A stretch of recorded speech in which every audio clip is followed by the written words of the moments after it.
우리나라하고 북한하고 미사일 전력 비교하면 어떻습니까? 솔직히. 뭐 솔직히 말씀드리면 미사일 전력 북한이 압도적으로 우리보다 위죠.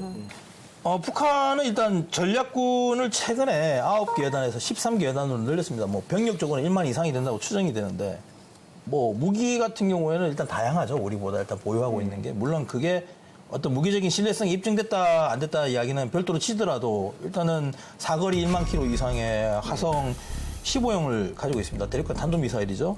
잠수함에서 발사되는 SLBM.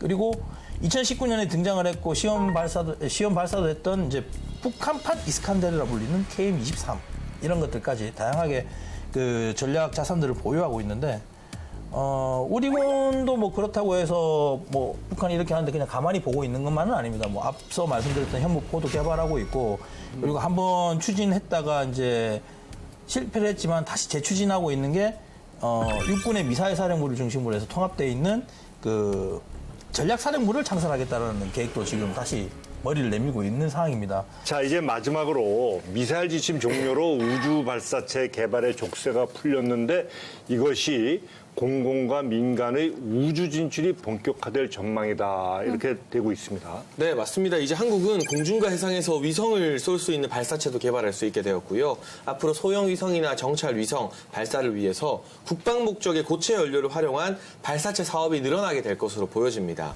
미사일과 우주 발사체 목적지가 다를 뿐 거의 비슷한 원리로 작동되는데 아까 문 기자님도 미사일 이름만 바꾸면 로켓이다 이렇게 말씀하신 바가 있고요.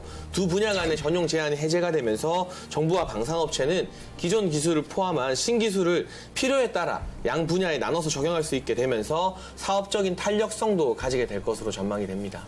우주 발사체에 대한 그 개발에 대한 기대감이 커지면서 미국의 그 일론 머스크가 우주 정찰 그 탐사 기업인 스페이스X를 만든 이제 이거를 약간 비유를 해서 한국판 스페이스X도 가능해질 거다라는 전망까지 지금 나오고 있는 상황인데 스페이스X 같은 경우에는 그 재사용 발사체를 이용을 해서 발사 단가를 일단 낮춰서 다수의 초소형 위성을 이용한 통신 서비스를 보다 좀 상대적으로 저렴하게 추진할 수 있다는 장점을 갖고 있는 회사인데 일단 우주 지금 로켓, 그러니까 미사일이 아니라 우주 로켓 발사체로 와서 이거를 우주 산업으로 해석을 좀 해보자면 우주 산업이라는 거는 우주 발사체가 사람, 위성, 화물 이런 것들을 이제 우주로 운송하는 게 주 목적이거든요. 그러다 보니까 아무래도 발사 비용을 낮춰서 전반적인 단가를 낮추면 산업적인 측면에서 굉장히 경쟁력을 가지고 그리고 우위를 선점할 수가 있겠죠.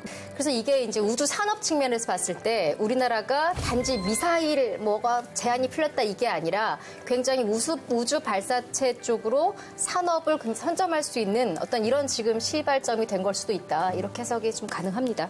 예, 감사합니다. 또. 그러니까 저번에 우리가 한번 얘기했었는데 위성 필요한 거 6G 때문에 앞으로 4차 산업혁명에 그거 필요하다는 생각이 들고요. 몰랐었는데 이게 이제 미사일 지침 종료가 무인항공, 그러니까 드론 규제 대상이었다라고 하더라고요. 이게 이제 풀리는 거라고 하고 지난 2012년 개정을 통해서 탑재 중량 500kg에서 2.5톤을 늘린 중형 무인 항공기 개발 가능해졌지만 이번에는 아예 탑재 중량 2.5톤 이상인 대형 무인 항공 개발이 길이 열렸다.